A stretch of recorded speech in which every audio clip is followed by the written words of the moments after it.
Pro-life talk. Real world answers. This is Life Report. Welcome to Life Report. I am Josh Brown, and I'm here with a very special guest, the great, my former co-host, Carrie Guy. So our longtime listeners, the people who've been listening for 4.5 years now. Crazy. Or the new fans that are the diehards that went back to episode 1 and have listened to all of them since they found us, are all going to be very familiar with Carrie, because Carrie, when we first started the show, I had this idea for a pro-life podcast, and I told my boss, my new boss, John, that I wanted to do this thing, and I said, I need you to help me find, because I was new to the area, I didn't know anyone here. I said, I need 2 young, funny, opinionated, smart girls. And I need you to find me those 2 people to co-host the show. And they immediately said Liz Goddard and Carrie Guy. And so we started the show with Liz and Carrie a long time ago in your church's library. Mm-hmm, yep. And it was great, which was actually great, acoustically perfect room for recording a podcast. And Carrie had this different voice that we've been missing really since you haven't been able to be on the show. Carrie was able to share a different perspective. It wasn't as much the apologist, but the what are women that are abortion minded or even post-abortive think? How would they think about whatever topic we were discussing? And your story was part of that. But now this show has changed a lot. Now it's a TV and radio thing, and we've got a lot more listeners now that haven't heard this since, it was quite a while ago that you went and had a baby. Yeah. And you weren't able to be on the show anymore on a regular basis, which is this really sad thing. And I still get comments from people like, oh, I miss Carrie, You were well loved by the Life Report fans. So we want to take this chance to get Carrie back in while her baby's at a babysitter. Yes. and hear her story again and talk a little bit about the kind of the best of what you were able to bring to the show back in the Life Report classic, days. So why don't we start this way? What were your views on abortion growing up? Well, I was actually very pro-life growing up. I lived in a small town in Ohio, and at the time it had I don't know what it is now, but it had a really strong right to life office. Mm-hmm. And so because I went to Christian school, I was able to do presentations and papers on that topic. And so it was, important that people knew that was something I felt strongly about. And I was able to, as a young, preteen, I guess, talk to women who had been through abortion and get their stories. And there's actually some things of some of those interviews that still stick with me. So it's amazing how a story can, stick with you in life. But what's surprising, I guess, is that for someone with such strong views, fast forward a few years, and I ended up having an abortion at the end of high school. And so it's really interesting how that can happen, and we can talk more about that in a little bit. Let's just do that now. Tell me about that whole, because this is the post-abortion story that I think we need to hear about more. Is not the stereotypical teen atheist, right? That's what everyone thinks of. All the pastors oftentimes they think it's a teen atheist problem, right? But this also affects Christian teens too. So help me understand kind of what your story was. Okay. My parents divorced when I was young, and I lived with my mom for most of my life. During that time, we moved around, and people ask me now when I tell them how many places I've lived, they say military, and I say yes, military and dysfunction, because the beginning was dysfunction. My mom and like I said, my parents divorced when I was young. My mom started dating a guy. They got engaged, and she got pregnant. He left, so we moved. And just through a course of different things, we ended up in Ohio. And after she married a high school sweetheart, which, if we have conversations about it now, it's amazing how the things when we were young affect us when we get older if we don't deal with them. Because my mom, it was this boyfriend that she'd had in high school. He always had other girlfriends and would drop them off and pick her up. So she was always like number 2. So now here he comes back into her life, and I think there's that young girl that wanted to be number 1. Right. And so I think because of that, she didn't see a lot of what was going to be in this relationship, and he ended up being an abusive alcoholic. And so those are really tough times, and I didn't understand why this stuff was happening. And not only was I in an environment that was physically abusive, but there was obviously verbal abuse as well as some sexual abuse. And I really saw my mom, who was someone I've always admired. Her personality completely changed. She just faded. And I think had that relationship not ended when it did, I think my mom would be in a mental hospital right now, because, the brain can only take so much. And I think it was a God thing that, that ended when it did. But after going through all of that, they finally divorced, and I moved in with my dad, who was in the military and was living in Germany. And my stepmom and my dad had been married since I was 4, so I knew them, her really well. And they had 2 daughters, my younger sisters. And so I was kind of thrown into this new family environment, and things were a little bit better, but we were living in Germany, and you could get by with a little bit more. Right. And so I just kind of shut down. And even though I'd grown up in church, my mom was a Christian school teacher, and so I had grown up with God, and I knew that I wanted to be. They didn't have like True Love weights when I was growing up, but I would be someone that would have done that, because I wanted to be a virgin when I got married. It was really important to me. And in fact, when I first, moved to Germany, I was known by a lot of the guys. I remember going to a movie with a guy, and he didn't go out with me after that because I wouldn't have sex with him, and so I was known for that. And but yet I told God, I don't like what you've done with my life, and I kind of just took some distance from him. And so even though I may have been the goody two-shoes in comparison with some other people, I was walking away. I would still go to youth group and church, and knew all the right answers, so I knew how to keep going and putting on the front, but I was really hurting. And so then my second real, long-term boyfriend, I guess, when I was there, I can't even tell you how, you move that line of, it's not really about purity anymore. It's like technical virginity. And I've shared this with people, and it's a little, sorry for being so real and blunt, but the first time I had sex, I verbally said yes, no, because I knew I didn't want to do it. Right. But your body, you put it in that position, and it kind of does. Right. And, obviously my mind lost. And so after that, I kind of just said, well, screw it. Really, it was like, I already screwed up. Who cares? That was kind of what was going on in my head. Right.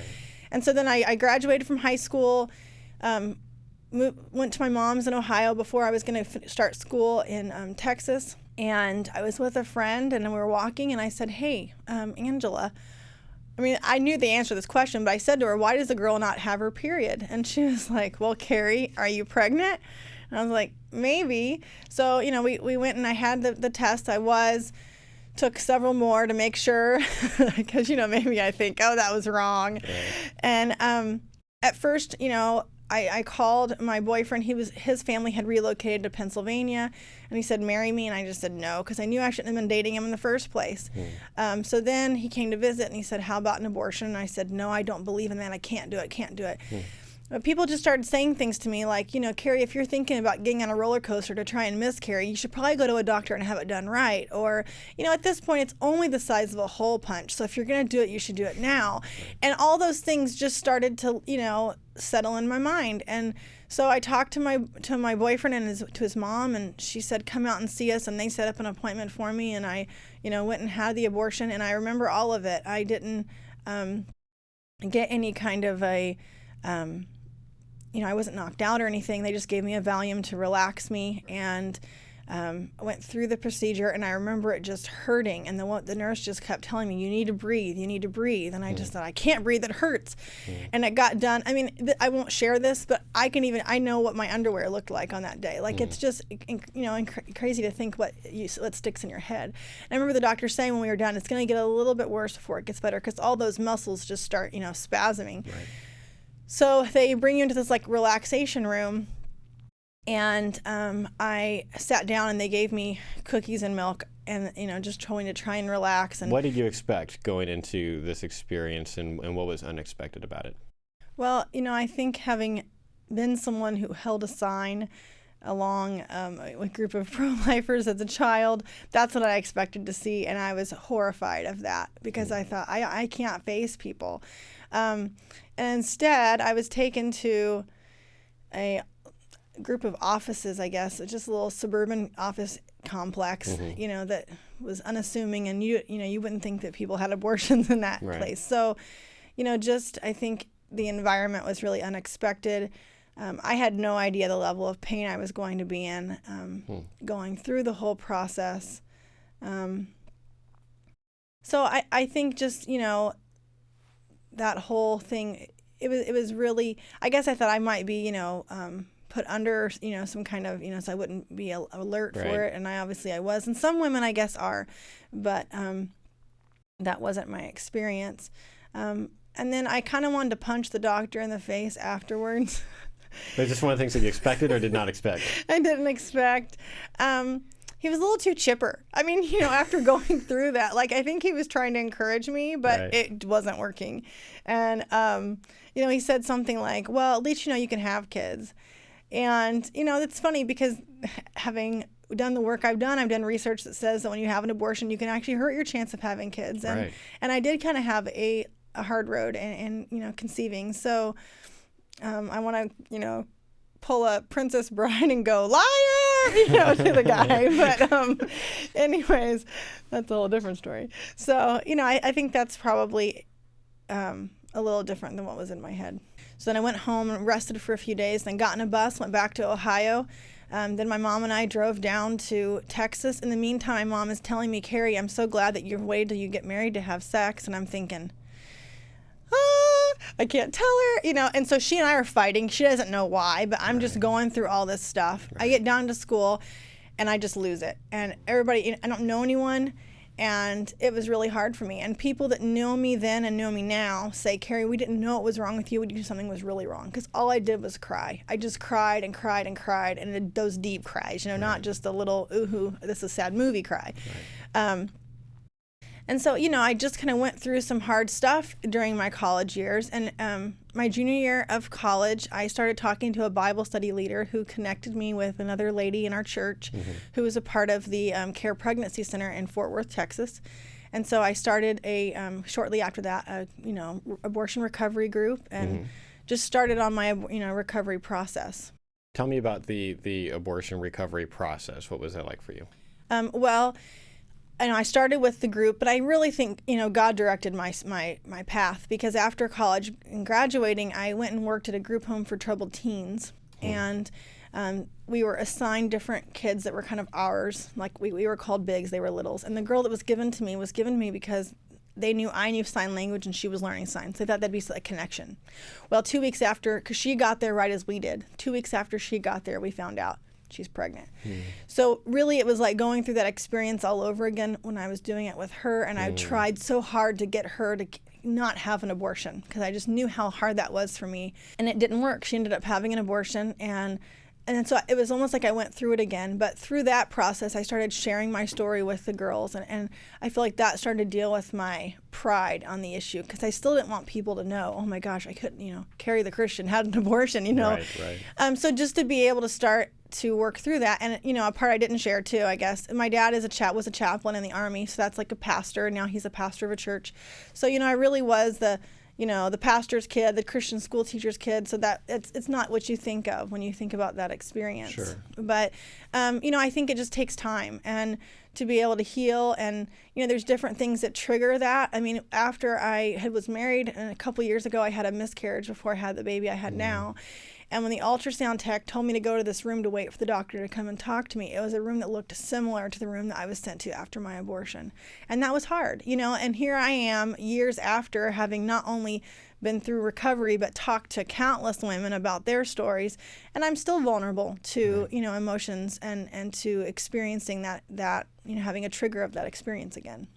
So how did you at some point, you got involved with helping other people that were thinking about making this decision. So tell me about that transition where first you had this abortion, then you went through this healing process, and then suddenly you transitioned to kind of this third phase of helping other people. Tell me about that and how you were helping people. Well, I think, honestly, one of the biggest things that helped get me to a place to help others effectively, because I tried, before, and not that, everyone's going to make up their own mind, but that's exactly it. I had to learn that my abortion was my abortion. I think I was in a mindset at first of, -1 + 1 = 0, that if I could get somebody to not have an abortion, it would cancel mine out. Right. It doesn't work that way. Right. What's done is done, period, the end. Yeah. And when I started to understand that, everyone has their own experience, and hopefully I'm doing what I can do to help someone else out and understand that at the end of the day, they make the choice. I don't make that choice for them. Yeah. And being able to function out of that really helps. And so I think as that changed for me, it made me available to be able to do more of that. And knowing Jonathan Keller, who is, your boss here now, worked in a different capacity, 9 years ago, Right. and down in Visalia. And so when I moved there, I'd gotten to know him through the Youth Pastors Network, and then got to know April. And so I shared my testimony at one of their events.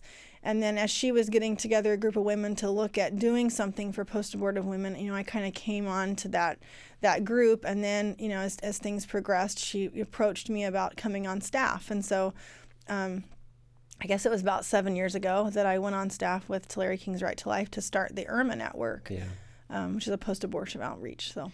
Let me transition this real quick. I want to Yeah. ask you. I want to go backwards and ask you a question because I'm trying to put myself in the shoes of the kind of the typical Life Report listener, and I think I know a question that might be in a lot of people's minds that I think would be helpful for you to answer. A lot of people are going to be thinking, wait, she was pro-life even as a young person, right? So like it's no surprise to people when pro-choice people have abortions, but when pro-life people that'll seem weird to pro-lifers that have never heard a post-abortion testimony. So can you help people understand the mindset of a pro-life person that still ends up like you're on this decision, you weren't going to have the abortion at one point, and then later you did. I've heard one pro-choice writer say that pro-lifers have 3 exceptions: rape and incest and their own pregnancy. So do you feel like, is that, do you feel like that kind of describes what your situation was, or helping to describe about that decision? Yeah, It's not like you were coerced into this. No. Like some girls are. No, and actually, a man named Greg Hassick, who is a counselor up in Oregon and Washington, he does a lot of work with men in abortion because he's a post-abortive man. And he was a speaker. Right to Life sent me to the conference in Kansas City several years ago, and he was a speaker, and I went to listen to him. And he said something, and it was like, it all made sense to me. It explained why I made that choice. And he said that we don't make choices out of what we know to be right and wrong. We make choices out of our fears and our insecurities. And that was totally true. I was somebody who, at a product of divorce and a product of, abuse and different things that I had gone through. It's different for everybody, but even if we have a perfect family, Right. We experience other sinful people in life, people who make bad choices, And I've heard all kinds of stories of people who got harassed at school. Like, it doesn't matter. So it comes from a variety of places. But it was those fears and those insecurities and wanting to be accepted that overrode anything I believed in my head. The problem is, and this is where I think most pro-life people who go through abortion have more trouble after the fact, because now I had all of this data in my head Right. that I could just use to just totally clobber me afterwards, And so, it was funny because there was a lot of, there were some questions at the end of the debate, and there was someone that was really for the whole true love weights and the purity class and all that, which, I don't think there's anything wrong with that. Yeah. I think it's a good thing. But he was telling these other people in the breakout session that alone is not good enough. You need to be able to deal with kids' issues.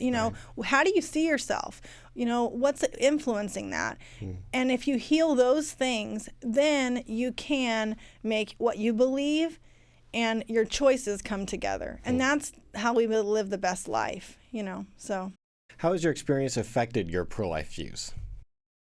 It's given me a lot of sympathy towards someone who's been through stuff. So, to be able to, I guess it just gives me an outlook. I used to be a very judgmental person. I would look at someone and say, how dare they do that? And it gives me a little bit of humanness to be able to look in a situation. Okay, what was this person going through? And there are still people who are still full of it. I'm sorry, but who have, anyways, sorry, that was weird. But I'm just saying there's still a whole spectrum of people's choices and why they do it. But there is somebody who, if you look at what's going on, not that it makes what they're doing okay, but it helps you to help them to figure out how to make that right choice, whatever that situation is. You've worked in the church for over 10 years as a youth pastor. We've talked about the church a few times on this show and how they're doing responding to this issue. We've recently recorded a show with a pastor and a priest talking about what pastors and priests could do better and kind of some practical advice for the people that are under silent pastors. From your perspective, how do you feel like the church is doing addressing this issue? A little better the last couple of years, but overall, I don't think we do really well at it at all. Why is that? When I started the IRMA network, and I immediately started to go out and reach out to pastors, and I got a lot of closed doors, and not just physically closed doors, but I had pastors that looked at me and said, "We don't deal with this issue." Really? Because you have at least, 25 to 33%, if not more, because that's just the female population, of people who have had this in their past. How are you not, you're missing. The problem is when we have issues like that in our lives, if you're not dealing with an issue like abortion in your congregation, you're missing out, because unfortunately the things that our experiences in life filter the information that we get. And so if you're wanting someone in your congregation to really hold on to the gospel, then you need to deal with their issues so they can fully get it. Yeah.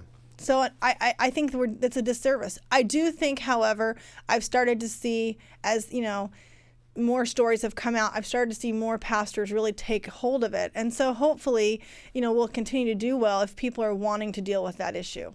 There may be people listening right now that are pregnant right now and considering abortion. More likely, there's people listening right now whose friend is considering abortion right now. What would your advice be to those two groups of people right now? Well, I have a whole talk dedicated to that, and you can actually go to the archives and look at that. It's 9 tips for talking to someone considering an abortion. But I think there's a couple things that I would say. One is just remembering that it's their choice, and if you try and force them to do something, it's not gonna go well.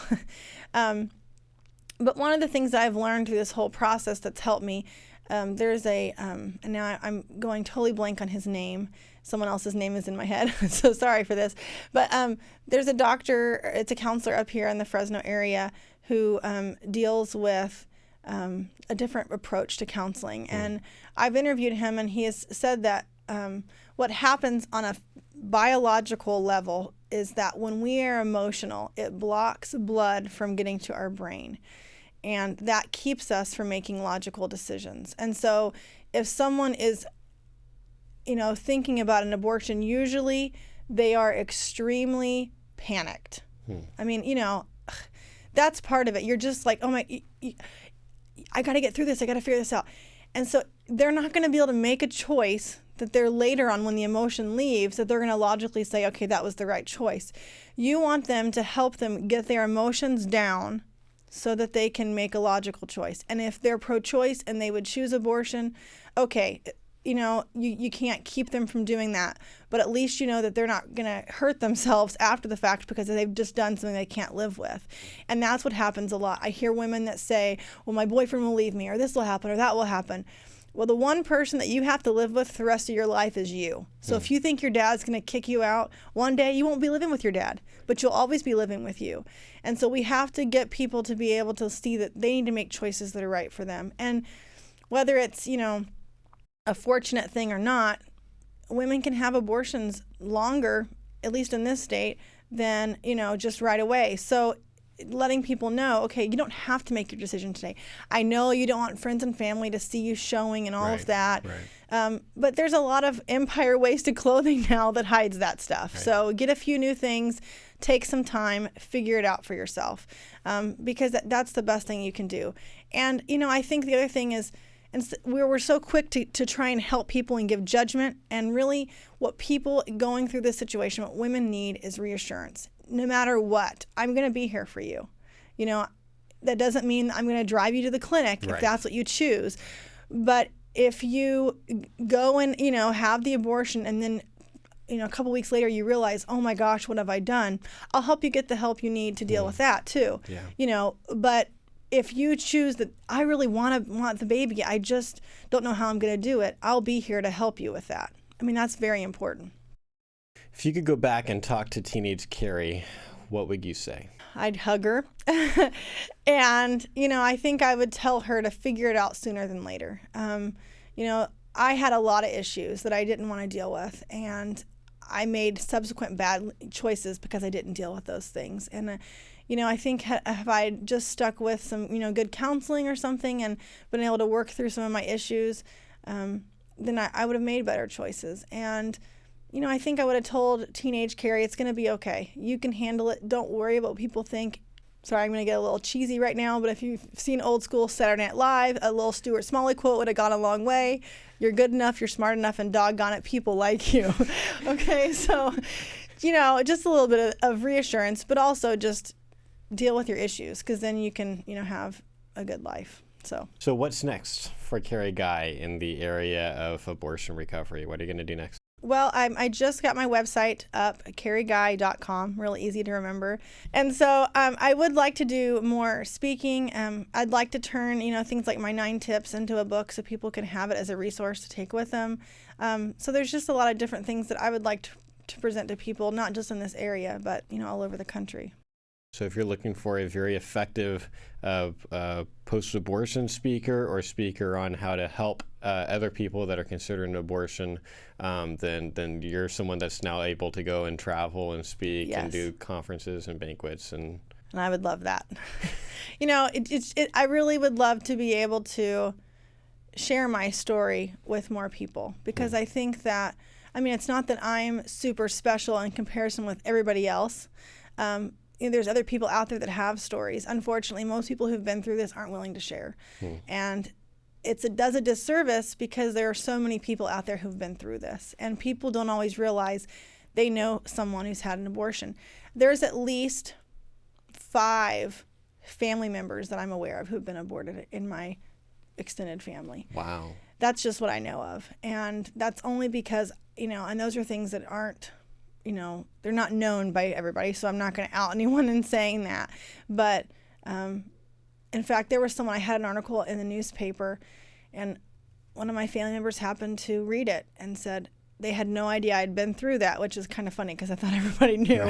But and they then shared that that's something they had been through. So, it's crazy to think what that effect is in our own lives, You can go to carrieguy.com. Yes. If you want to have Carrie, I would highly recommend her. She's one. There's a lot of people that are doing this kind of speaking, but Carrie is very gifted at communicating to people, and I would highly recommend her. So, I just miss you being on the show. Frankly, this has been fun. I miss the humor and the genuineness of you. And we'll have to try and get up here a little more often. We should try to make that happen. Our website is prolifepodcast.net. Thanks so much for watching. Have a great week. You've been watching Life Report, Pro-Life Talk, Real World Answers. Life Report is produced by Right to Life of Central California. Visit their website at fresnoprolife.org.